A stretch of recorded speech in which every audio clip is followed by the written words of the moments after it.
नमस्कार, लोकसभा टीवी में आपका स्वागत है। मैं हूं प्रियंका। खबरों में आगे बढ़ेंगे, मगर उससे पहले सुर्खियों पर एक नजर।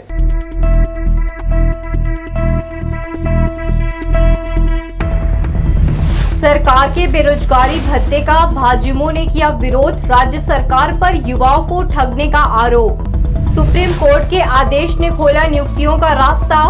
विपक्ष ने सरकार से तत्काल कदम उठाने की मांग। बेमौसम बारिश से कुम्हार और किसान परेशान। बैसाख की गर्मी में भादो महीने का हो रहा एहसास। और 1100 पदों में होगी हेडमास्टर की नियुक्ति। काउंसलिंग प्रक्रिया हुई पूरी। तो ये थी सुर्खियां, अब खबरें विस्तार से। भाजयुमों ने मंगलवार को रोजगार कार्यालय का घेराव किया। भाजयुमों के राष्ट्रीय कार्य समिति के सदस्य विवेकानंद ठक्कर सहित प्रदेश स्तरीय नेताओं ने इसमें हिस्सा लिया। इस दौरान सभा के माध्यम से राज्य सरकार पर जमकर निशाना साधा गया। बेरोजगारी भत्ते को लेकर सरकार द्वारा तय किए गए नियम शर्त को भाजपा युवा मोर्चा ने साजिश बताया। इसके विरोध में मंगलवार को भाजयुमों द्वारा जिला रोजगार कार्यालय का घेराव कर विरोध प्रदर्शन किया गया। पूर्व मंत्री अमर अग्रवाल, महिला आयोग की पूर्व अध्यक्ष हर्षिता पांडे, नेता प्रतिपक्ष धर्मलाल कौशिक सहित भाजयुमों पदाधिकारियों ने सभा के माध्यम से पहले राज्य सरकार को जमकर कोसा और कहा कि यह सरकार सिर्फ युवाओं को ठगने का काम कर रही है।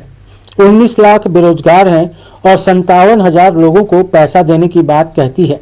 उसमें भी नियम शर्तें लागू हैं। इस सरकार के 4.5 वर्ष के कार्यकाल में केवल जनता से झूठ बोला गया है। उन्होंने बताया कि प्रदेश के युवाओं के साथ कांग्रेस धोखेबाजी कर रही है। चुनाव के 5 महीने पहले आप भत्ते की घोषणा करोगे और घोषणा भी कैसी करोगे? 20 लाख लोग पूरे छत्तीसगढ़ में रजिस्टर्ड हैं और कल पहली किस्त जारी की 60,000 युवाओं को। बाकी ये 19,40,000 कहां जाए? बहुत जल्दी ये सारा कितना पैसा भ्रष्टाचार में गया है छत्तीसगढ़ की जनता के सामने आ जाएगा और सबको पता लग जाएगा कि अपना वादा पूरा क्यों नहीं कर सकते। छत्तीसगढ़ के खजाने को सीधा कांग्रेसियों के कार्यकर्ता और अपना घर भरने के लिए उपयोग किया है, इसलिए ये वादा पूरा नहीं कर सकता। ऐसा कोई वर्ग नहीं जिसे भूपेश सरकार ठगा नहीं। तो ठगने का काम इन्होंने किया। इन्होंने कहा था कि जैसी हमारी सरकार आएगी, हाथ में गंगा जल लेकर के कसम खाए थे कि हम शराबबंदी करेंगे और अब ये शराबबंदी से मुकर गए। जिस प्रकार से उनका बयान आ रहा है, मुख्यमंत्री का बयान आ रहा है कि वोट लेने के पहले तो सरकार बनाने के लिए क्या क्या वादा नहीं किए, लेकिन 4.5 साल खत्म होने के बाद में यदि उनके घोषणा पत्र को आप पढ़ेंगे तो आपको लगेगा कि ये केवल घोषणा पत्र ही उनका रह गया। चुन हमर ठगेश कक्का है, ये हर चुनाव के पहले कह रही से कि हम 10 लाख युवा ला रोजगार देव और बाकी जिन बच जाते बेरोजगारी भत्ता देव। लेकिन आज बड़ा दुर्भाग्य की बात है कि मात्र 57,000 व्यक्ति ला बेरोजगारी भत्ता के नाम से वह 4-4.5 साल जाए के बाद नाम का सेलेक्ट करे, जबकि 19 लाख से ज़्यादा बेरोजगार मन अपन पंजीयन करवाए हैं। और कका भारी उस निंदा घलऊ है काबर के कका कहते आने और करते आने। अब देखा ठगेश बघेल जी कहते कि हमारे छत्तीसगढ़ में 0.8% बेरोजगार है, जबकि जब 0.8% है तो 19 लाख बेरोजगार मन पंजीयन कैसे हुई? सभा के बाद वरिष्ठ नेताओं की अगुवाई में रोजगार कार्यालय की तालाबंदी के लिए निकले, जहां पुलिस से कार्यकर्ताओं की हल्की झूमाझटकी हुई और अंत में कुछ कार्यकर्ता रोजगार कार्यालय पहुंच गए, जहां उन्होंने कालिक पोती और तोड़फोड़ की। इस दौरान पुलिस का रवैया सख्त और नरम बना रहा। लोकसभा टीवी के लिए कैमरामैन प्रदीप भोई के साथ नीरज शर्मा, बिलासपुर। इधर भाजपा युवा मोर्चा द्वारा किए गए आंदोलन के कारण बिलासपुर कोरबा नेशनल हाईवे लगभग 4 घंटे तक जाम रहा। कोनी के पास स्थित रोजगार कार्यालय से कुछ दूर पहले पुलिस ने बैरिकेड्स लगा दिया था, जिसके कारण आसपास रहने वालों को परेशानियों का सामना करना पड़ा। प्रदर्शन के चलते बड़े वाहनों के पहिए भी थमे रहे। पूर्व नेता प्रतिपक्ष एवं बिल्हा विधायक धर्मलाल कौशिक ने राज्य सरकार पर रेत माफियाओं को खुलेआम संरक्षण देने का आरोप लगाया है। उन्होंने कहा कि प्रदेश भर में रेत माफिया सक्रिय हैं, अवैध तरीके से उत्खनन और परिवहन किया जा रहा है। उदाहरण के तौर पर उन्होंने रायपुर जिले के आरंग तहसील अंतर्गत महानदी के हरदीह और चिकली रेत घाट से हर दिन करीब 50 लाख रुपयों की रेत चोरी होने का आरोप लगाया है। उन्होंने कहा कि बिना किसी मंत्री, नेता, अधिकारियों के संरक्षण के यह काम नहीं हो सकता। सरकार के संरक्षण में ही हर दिन लाखों रुपए के राजस्व का शासन को नुकसान हो रहा है। रेती का अवैध उत्खनन का कार्य जोरों पर चल रहा है। सरकार की कोई अंकुश नहीं है, क्योंकि सरकार के संरक्षण में ही ये खुदाई हो रही है। जब्ती के नाम पर कुछ ट्रैक्टरों को जब्ती कर दिया जाता है, लेकिन रात दिन जो हाईवे चल रहा है अधिकारी के नाक के नीचे, लेकिन उस पर कार्रवाई नहीं हो रही है। एक बड़ा जो मामला है ये है हमारा आरंग रायपुर का चिकली और हरदी का मामला।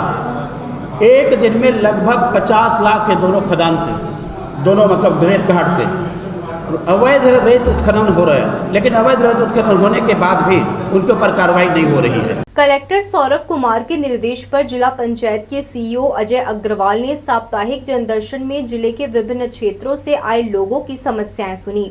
उन्होंने कुछ आवेदनों पर त्वरित कार्यवाही करते हुए संबंधित अधिकारी को निराकरण के निर्देश दिए। जनदर्शन में कुल 58 आवेदन आए। ग्राम खपरी के ग्रामीणों ने बरसात के दिनों में आवागमन में परेशानी होने की जानकारी देते हुए गणेश चौक खपरी से अरपा नदी पुल तक पक्की सड़क निर्माण कराने का अनुरोध किया। सरकंडा निवासी पार्वती मानिकपुरी और सविता वंशकार ने मजदूर कार्ड बनवाने के लिए आवेदन दिया। ग्राम कंचनपुर निवासी रियाज अहमद जुनजानी ने आंधी तूफान से खराब हुई फसल का मुआवजा राशि दिलाने का आग्रह किया। इसी तरह कई अन्य समस्याओं और मांग से संबंधित मांग पत्र सौंपा गया। 10 साल पहले अरपा नदी के आमामुड़ा में जल व्यवर्तन योजना के तहत डैम बनाया गया था, जिसमें स्थानीय ग्राम पंचायत छतौना तहसील बेलगहना के भी कई किसानों की जमीन डुबान में आ गई है। जमीन प्रभावित होने की वजह से किसान उस पर फसल नहीं ले पा रहे हैं, जिससे उन्हें आर्थिक रूप से नुकसान उठाना पड़ रहा है। इस मामले में किसानों ने स्थानीय तहसीलदार को ज्ञापन देकर मुआवजे की मांग की थी, मगर उन्हें आश्वासन के सिवाय कुछ नहीं मिला। एक बार फिर से किसानों ने कलेक्टर से फरियाद लगाई है। उन्होंने कहा कि अगर 15 दिनों के भीतर उनके मुआवजे को लेकर कोई फैसला नहीं हुआ तो बिलासपुर मरवाही बाईपास मार्ग में दारसागर चौक के पास चक्का जाम आंदोलन किया जाएगा। हम किसानों भाइयों का 8 साल ये चल रहा है, मुआवजा आज तक के नहीं मिल पा रहा है। क्या चीज़ का मुआवजा? ये डुबान का है। अरपान में डैम जो बना है उसी डुबान का मुआवजा आज तक के नहीं मिल पाया। कितने किसान का मुआवजा रुका है? उसमें 70 किसान हैं। 70 किसान सब एक ही गांव के? एक ही गांव के। अभी तक किसको किसको आवेदन दे दिए? तो कई बार आवेदन लगा चुके हैं, फिर कलेक्टर साहब को दिए हैं कल आवेदन। क्या बोल रहे हैं अधिकारी? अब हम SDM को फ़ोन करके ये करूँगा करके बोले हैं।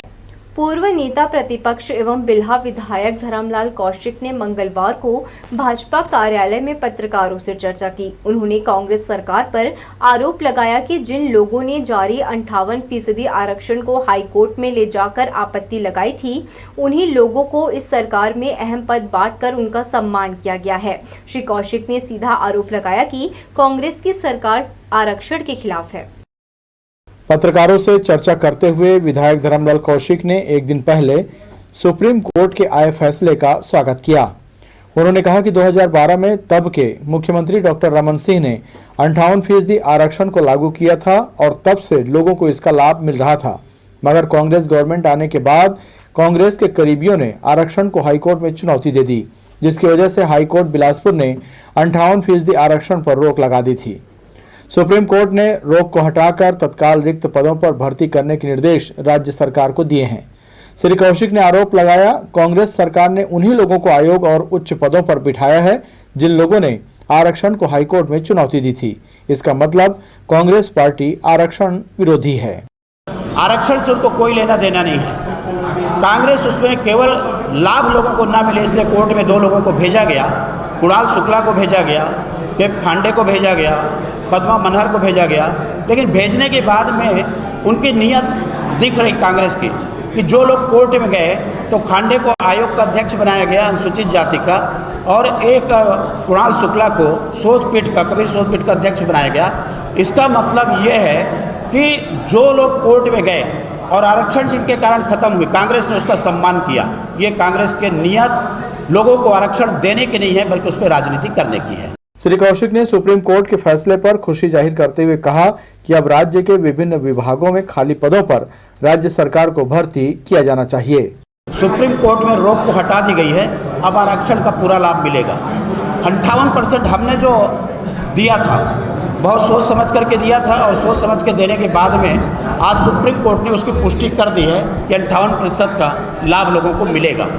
तो मैं ये समझता हूँ कि डॉक्टर रमन सिंह जी और मैं विधानसभा का अध्यक्ष था जो उस समय आया है। बेला विधायक धर्मलाल कौशिक ने नंदकुमार साय के कांग्रेस प्रवेश को लेकर चुटेले अंदाज में उन्हें बधाई दी। कहा कि भगवान उनकी सारी मनोकामनाएं वहां पूर्ण करे। श्री कौशिक ने मुख्यमंत्री पर प्रहार करते हुए कहा कि आरक्षण का मुद्दा तो अभी विवादों में आया है, जबकि 2019 से भूपेश बघेल मुख्यमंत्री हैं, तब उन्होंने रिक्त पदों पर भर्ती क्यों नहीं की थी। अब एक बार फिर सुप्रीम कोर्ट ने रास्ता खोला है तो उन्हें तत्काल पदों को भरकर प्रदेश के युवाओं बेरोजगारों को नौकरी दी जानी चाहिए। लोकसभा टीवी के लिए कैमरामैन प्रदीप भोई के साथ नीरज शर्मा की रिपोर्ट।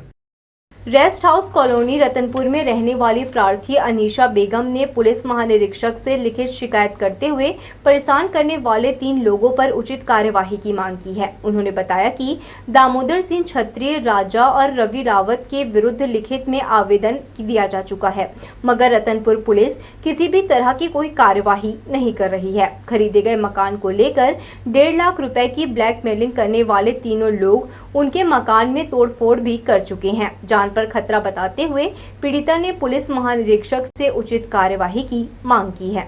मेरे ऊपर में जबरदस्ती झूठा आरोप लगाई कि मैं जमीन में मैं पैसा मेरे को नहीं दिया है, मेरे को चुपचाप ले गए और रजिस्ट्री करवा लिए बोलने लगी। उसके बाद उसको थाना भी में किए और विवेचना काट के वहाँ थाना से विवेचना काट के न्यायालय के लिए दे दिए, और देने के साथ साथ उसके बाद थाना वाले भी बोले कि ठीक है आप जाइए वहाँ एक शिकायत कीजिए।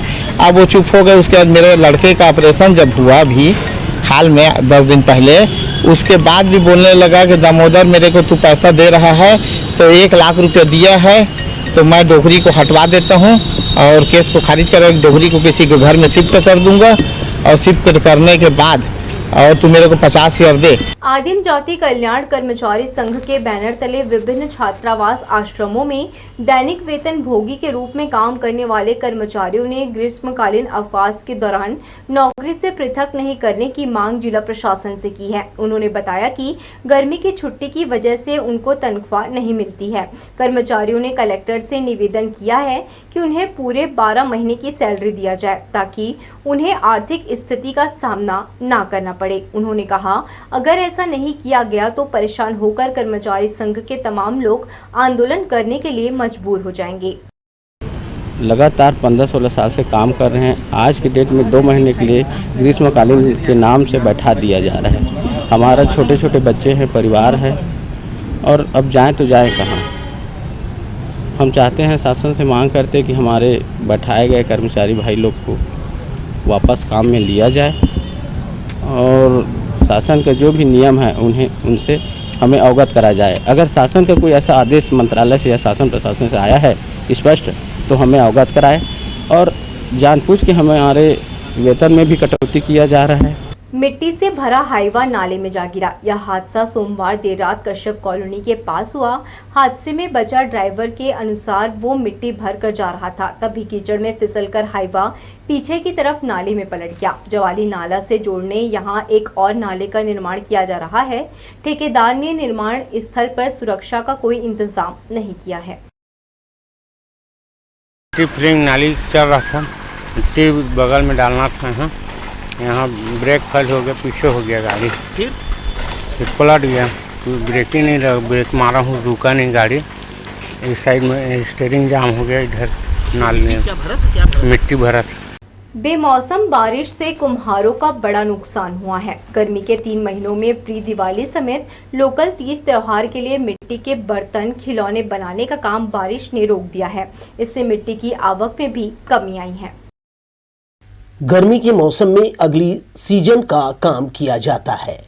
अच्छी धूप खिलने से मिट्टी के बर्तन, खिलौने, मूर्तियां सुखाने में मदद मिलती है, जिससे कुम्हार परिवार ज्यादा से ज्यादा काम करके आर्थिक इंतजाम करता है। इसके ठीक उलट अप्रैल का महीना बदली और बारिश में बीत गया। आंगन में रखी बारिश के पानी में भीगी मिट्टी से फिलहाल कुछ भी बनाना कुम्हारों के लिए नुकसानदायक होगा। इस मौसम में लोकल तीज त्योहार की तैयारी करने वाले कुम्हार निराश होकर बैठ गए हैं। चाक की आवाज खामोश है, इनकी बस्ती में हलचल भी नहीं है। इस बार हम लोग का धंधा पानी बहुत चौपट हो गया है। मौसम की वजह से पूरा गर्मी का सीजन ख़त्म कर दिया इस बार।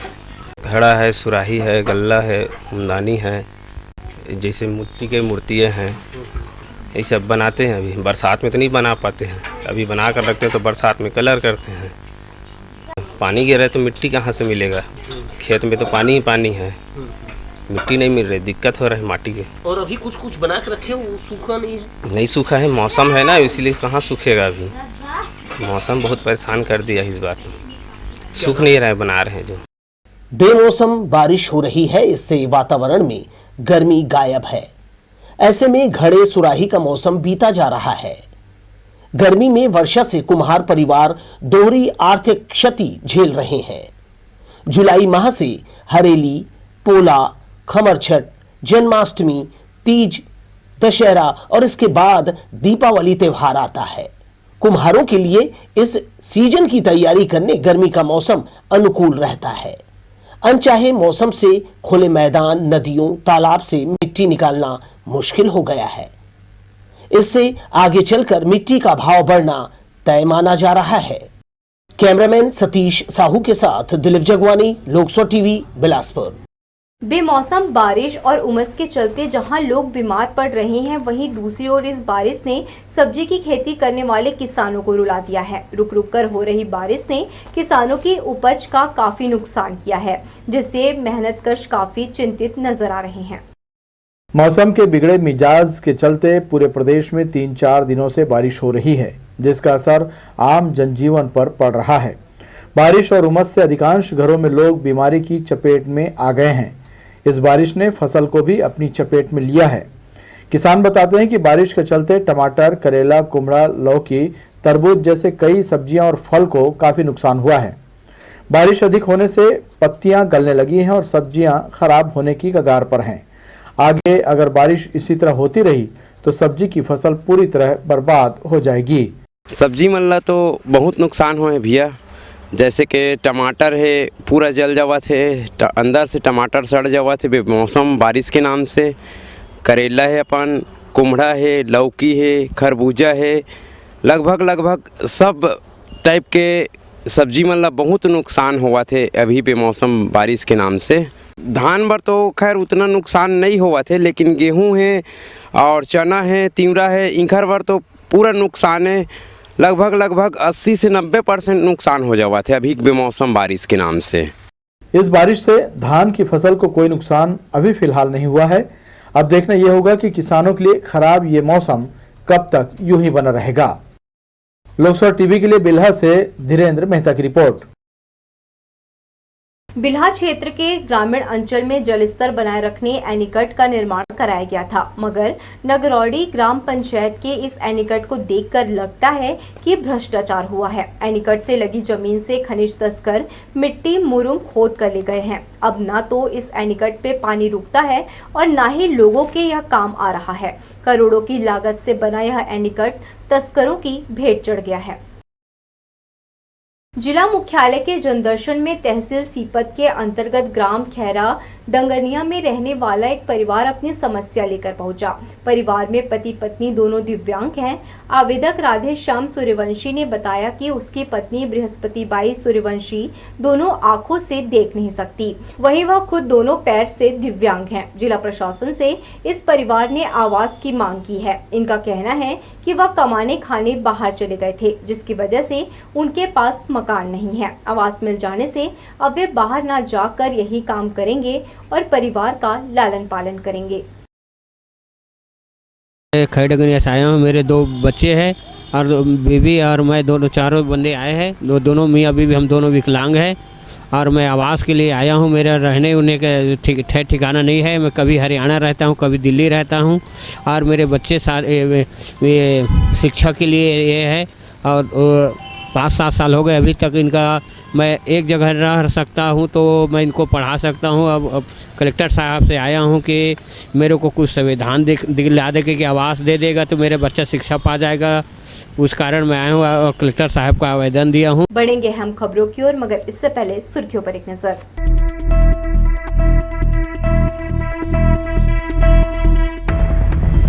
सरकार के बेरोजगारी भत्ते का भाजयुमों ने किया विरोध, राज्य सरकार पर युवाओं को ठगने का आरोप। सुप्रीम कोर्ट के आदेश ने खोला नियुक्तियों का रास्ता, विपक्ष ने सरकार से तत्काल कदम उठाने की मांग।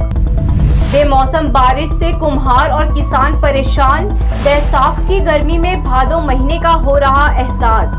और 1100 पदों में होगी हेडमास्टर की नियुक्ति, काउंसलिंग प्रक्रिया हुई पूरी। संभाग के 1100 पदों पर एचएम की नियुक्ति के लिए संभागीय कार्यालय में काउंसलिंग की प्रक्रिया मंगलवार को पूरी हुई। गुरुवार को शिक्षक LBE संवर्ग को पदोन्नति देने यह प्रक्रिया आगे बढ़ाई जाएगी। इसमें 7 जिलों के शिक्षक शामिल हैं। तारबहार में संभागीय शिक्षा कार्यालय का नजारा इन दिनों बदला बदला सा है। यहां HM और शिक्षक पदों पर पदोन्नति प्रक्रिया चलाई जा रही है। 28 अप्रैल काउंसलिंग से पहले वरिष्ठता सूची जारी कर दी गई थी। इसके आधार पर उम्मीदवार पहुंच रहे हैं। HM के 1100 पदों पर उच्च वर्ग और शिक्षकों को उनकी वरिष्ठता के आधार पर स्कूल चयन का अवसर दिया गया। संभाग के मुंगेली, सक्ती, जांजगीर, रायगढ़, बिलासपुर और सारंगढ़ जिलों से उम्मीदवार इसमें शामिल किए गए। इसी तरह इन जिलों के अलावा गौरेला, पिंडरा, मरवाही को शामिल कर सहायक शिक्षक LB संवर्ग को पदोन्नति देने उनकी काउंसलिंग गुरुवार से शुरू होगी। इनकी संख्या 2015 है, लिहाजा दूसरे चरण की काउंसलिंग पूरा करने संभागीय शिक्षा कार्यालय के अधिकारियों को 1 सप्ताह से ज्यादा समय लगेगा। इसमें भी सबसे पहले दिव्यांग और मेडिकल हिस्ट्री वालों को काउंसलिंग में प्राथमिकता दी जाएगी। कैमरामैन सतीश साहू के साथ दिलीप जगवानी, लोकसभा टीवी, बिलासपुर। खमतराई रोड शर्मा विहार बिलासपुर निवासी विधवा महिला ने जिला प्रशासन से न्याय दिलाने या फिर 2 बच्चों के साथ इच्छा मृत्यु दिए जाने की मांग की है। उसने बताया कि बैंक ऑफ बड़ौदा से उनके नाम पर कुछ लोगों ने 16 लाख रुपए निकाल लिया है, जबकि बैंक द्वारा उन्हें परेशान किया जा रहा है। उन्होंने कहा कि इस फ्रॉड के लिए बैंक प्रबंधक के ऊपर FIR की जानी चाहिए। थाने में शिकायत देने के बावजूद जाँच भी नहीं हो रही है। उन्होंने कलेक्टर से गुहार लगाई है कि या तो उन्हें न्याय दिलाया जाए या फिर उसे और उनके दोनों बच्चों को इच्छा मृत्यु की अनुमति दी जाए। 16 लाख रुपए की धोखाधड़ी हुई है मेरे साथ और उसके लिए शासन, प्रशासन, कलेक्ट्रेट, पुलिस, सभी लोगों से मैं प्रधानमंत्री सबसे गुहार लगा रही हूँ कि मुझे न्याय दिया जाए। बैंक मैनेजर ने मुझे शाम को बुलाया कि आपका ये लोन का प्रक्रिया चल रहा है, आप चेक साइन करके दे दीजिए। तो मैंने 4 चेक दिया था बैंक में जाकर और उसमें से 2 चेक के माध्यम से 16 लाख रुपए आहरण हो गया। मुझे कब लोन आया मुझे पता ही नहीं चला, 3 माह बाद मुझे पता चला। कि मेरा लोन सैंक्शन हुआ है। वक्ता चयन अभियान के बिलासपुर जिला प्रभारी कांग्रेस के वरिष्ठ राष्ट्रीय प्रवक्ता सुबोध हरितवाल ने उम्मीदवार युवाओं का साक्षात्कार लिया। वक्ता चयन अभियान में शहर और ग्रामीण क्षेत्र के कांग्रेस जन शामिल हुए। 10 विषयों में किसी एक पर 2 मिनट बोलने का अवसर दिया गया। कांग्रेस सदस्यों ने पार्टी के सिद्धांत, रीति नीति, छत्तीसगढ़ सरकार की उपलब्धियों को बेहतर ढंग से रखा। साथ में केंद्र की मोदी सरकार की विफलता, ईडी आईबी के कामकाज विषय पर बेबाकी से विचार व्यक्त किया। वक्ता चयन का उद्देश्य पार्टी के पक्ष में अपनी बात को जनता के बीच नुक्कड़ सभा में, जन आंदोलनों में, धरना के प्रभावी ढंग से रखने में सक्षम सदस्य को अवसर देना है। चयन प्रक्रिया के दौरान राष्ट्रीय प्रवक्ता के अलावा शहर कांग्रेस कमेटी के अध्यक्ष विजय पांडे सहित सभी ब्लॉक अध्यक्ष मौजूद रहे।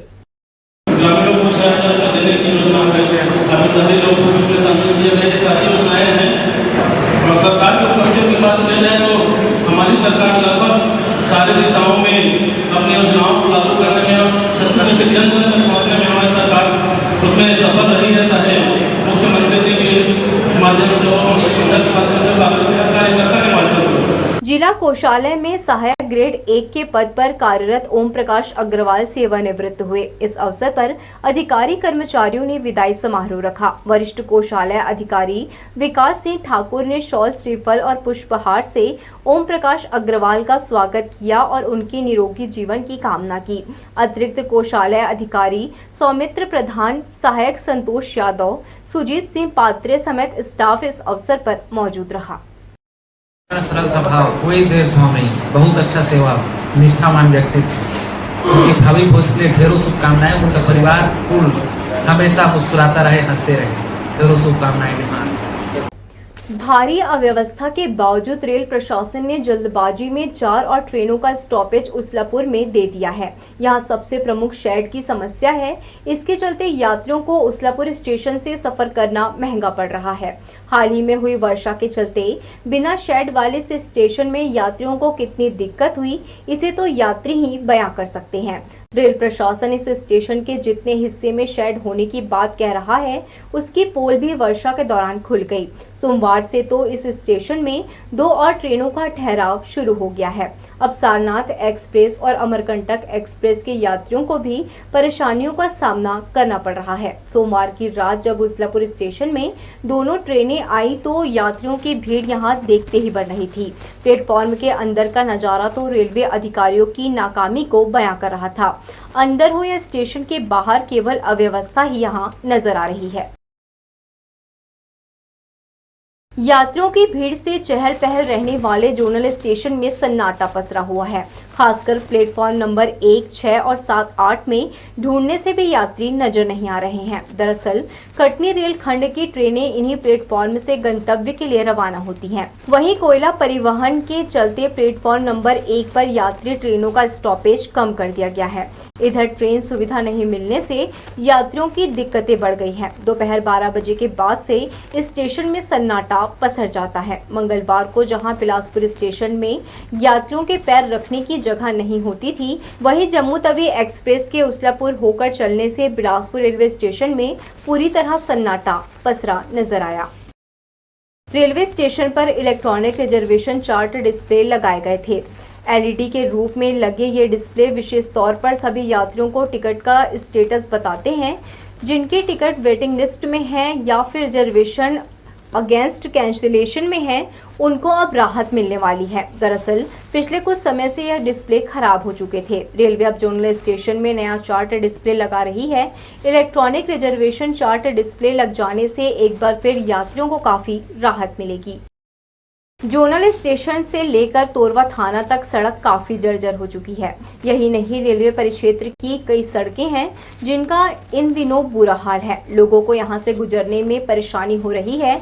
मांग से लेकर शिकायत होने पर रेलवे ने सड़क की सुध तो ली, पर मरम्मत की औपचारिकता कर लोगों की दिक्कत और बढ़ा दी है। इस सड़क पर बड़े गड्ढों की वजह से राहगीर गिर भी रहे हैं, लेकिन रेलवे को इसकी परवाह नहीं है। लोगों में रेलवे की इस अव्यवस्था को लेकर भारी नाराजगी है। सबसे ज्यादा बुधवारी बाजार जाने वाली सड़क का बुरा हाल है। सड़क खराब होने से यहां राहगीरों को काफी दिक्कतों का सामना करना पड़ रहा है। वहीं मंडल के सीनियर डीसीएम ने रेलवे क्षेत्र की सड़कों को जल्द ही सुधरवाने का दावा किया है। जरा सी बारिश होने पर सड़कों में पानी भर जाता है। इससे कई दिनों तक राह चलते लोग परेशान होते हैं। तारबहार चौक में एक स्थान पर लबालब पानी भरा हुआ है। वाहनों के गुजरने पर लोग गंदा पानी के उछलने के डर से सड़क से दूरी बनाकर आ जा रहे हैं। यही स्थिति दयालबंद, जूना बिलासपुर, गोल बाजार, करबला समेत शहर के प्रमुख मार्गों में भी बनी हुई है। स्मार्ट सिटी के तहत शहर को सुंदर बनाने नेहरू चौक से सरकंडा पुल तक खंभों में आकर्षक लाइट लगाई गई थी, जो लोगों को अपनी ओर आकर्षित कर रही थी। लेकिन 4 दिन की चांदनी फिर अंधेरी रात की तर्ज पर इन खंभों के लाइट बंद पड़े हुए हैं। निगम भी इसे सुधारने में कोई रुचि नहीं दिखा रही है। जरूरत है इस ओर ध्यान देने की, ताकि शहर की खूबसूरती बरकरार रहे। तो ये थी हमारी लोकसभा टीवी की तमाम खबरें। अगले बुलेटिन में आपसे फिर होगी मुलाकात। तब तक के लिए पूरी टीम के साथ प्रियंका को दीजिए इजाजत। नमस्कार।